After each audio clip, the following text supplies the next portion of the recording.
According to a 2018 Statistics Canada study, 15% of adult Ontarians have level 1 literacy.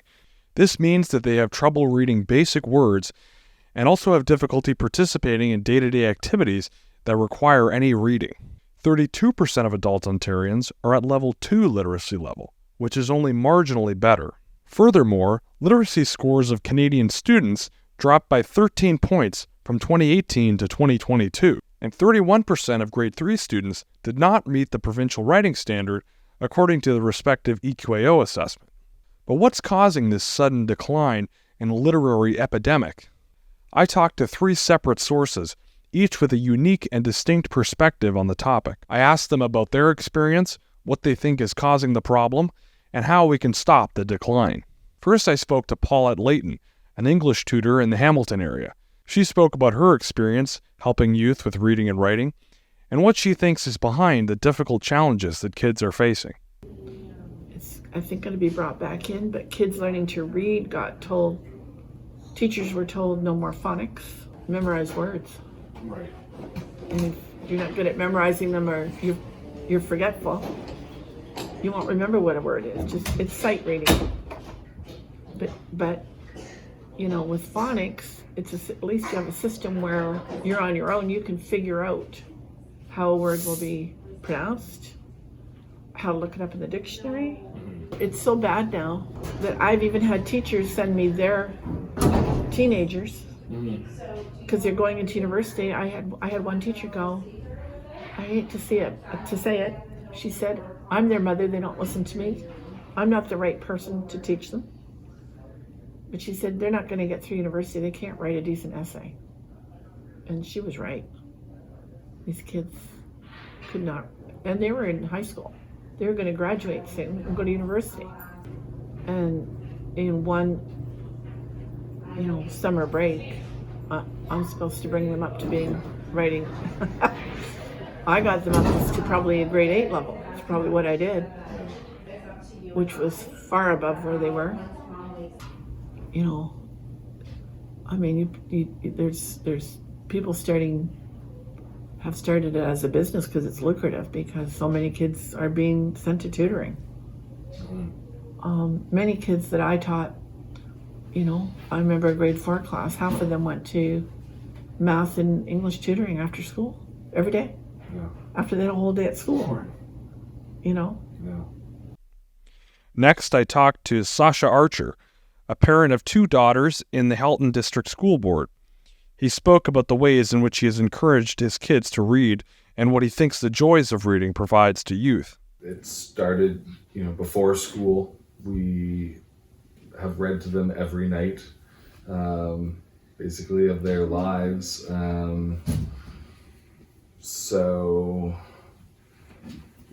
They bring home books from school. Like Simone right now has already said that she loves to read, and they're not doing the phonics. Right. But she's catching on very quickly, and she sees her sister read. And sister reads all the time. I read. They see me read. Well, it has to be present in the home. Reading a book is just a different experience than watching TV or being on your phone. It's an active activity, whereas watching TV, most other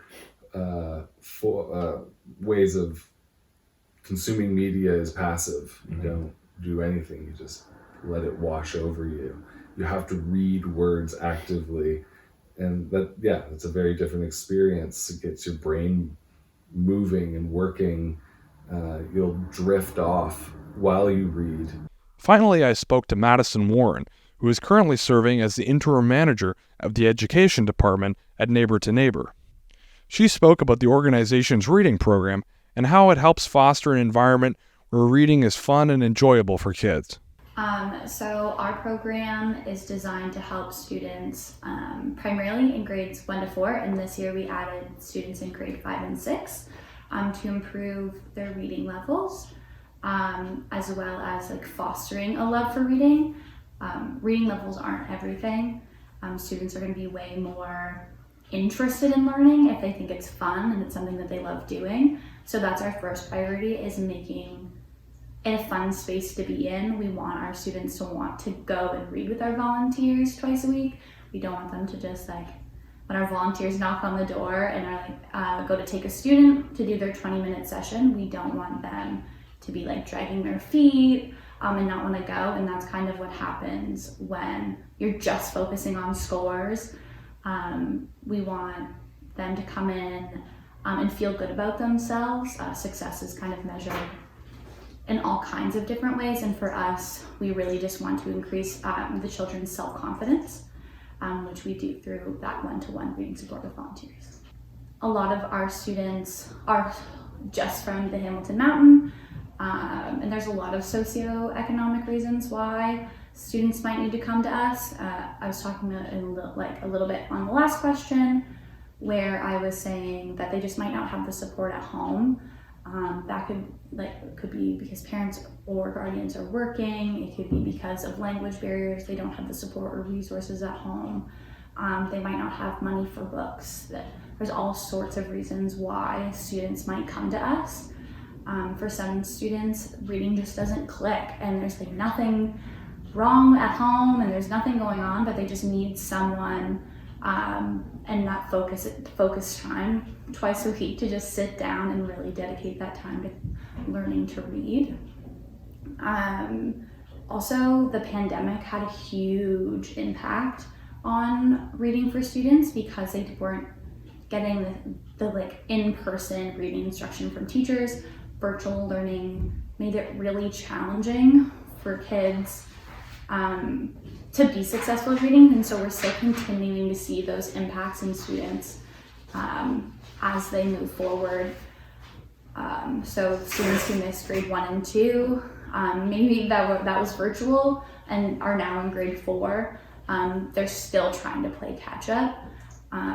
Most students are behind, in general behind, we're finding, but there's still those students who are even more behind because the lack of help at home or the other factors I was kind of talking about.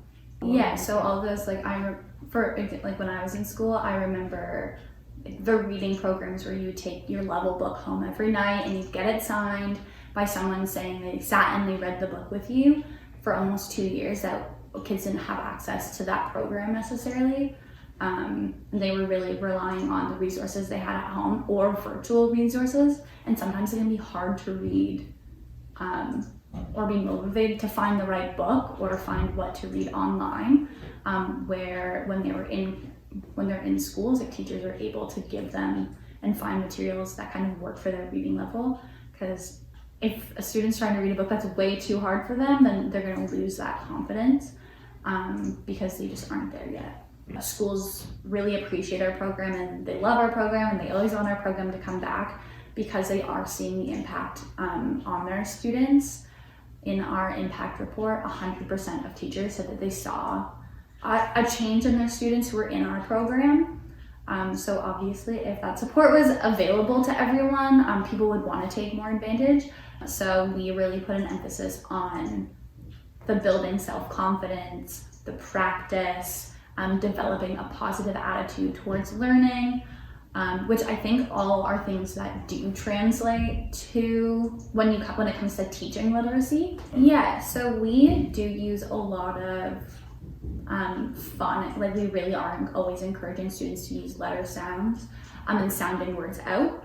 But we also kind of follow whatever the school's pedagogy is. So if one school's pedagogy is they have more heavily on phonics, which is kind of the way the curriculum has changed a little bit. They put more of an emphasis on phonics in the literacy curriculum because it just changed, I think, in June. We're seeing that more. So sight reading really depends on students memorizing words rather than sounding words out. It's kind of like using pictures as context. So it's just kind of using the memory piece when they're looking at pictures and they're like, oh, that's what this is. Where with sight words, they lose a little bit of the decoding piece. They can look at it and be like, I know that that word says picture, but I can't really read the context or the words around picture to understand what's going on. I know that there's some words that I just know, and I I don't know how I know them, I just do. And the same is like for our students, sometimes there's words that will be difficult for them to decode or to sound out.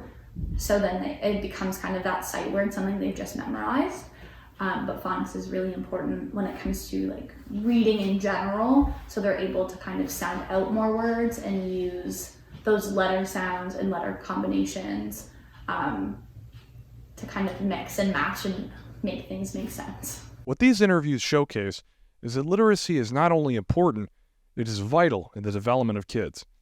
And when it is lost or forgotten, everyone suffers. But there is hope through helpful tutors like Paulette, loving parents like Sasha, and skilled managers like Madison. Literacy stays alive in our youth, forever and always. For Ignite News, I'm Jack Brittle.